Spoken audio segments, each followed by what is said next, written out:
শৈশবে একদিন আকাশে উঠল লাল সূর্য। ছোট্ট হনুমান ভাবলেন, এ যেন এক পাকা লাল ফল।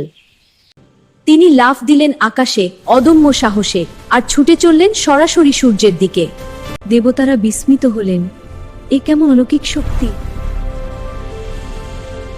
সূর্যদেব তার তেজ কমালেন শিশুটিকে রক্ষা করতে। দিব্য করুণায় আকাশ ভরে উঠল আলোয়।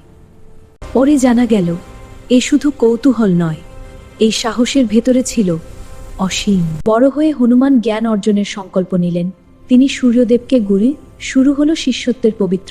সূর্যদেব চলন্ত রথে বসেই তাকে শিক্ষা দিলেন। আকাশপথে ছুটতে ছুটতেই জ্বলে উঠল জ্ঞানের আলো। রথের সামনে উঠতে উঠতে হনুমান আয়ত্ত করলেন সব শাস্ত্র ও জ্ঞান। ভক্তি আর একাগ্রতায় তাঁকে করল সর্বজ্ঞ। সূর্যদেব বললেন, আমার পুত্র সুগ্রীবকে রক্ষা করবে।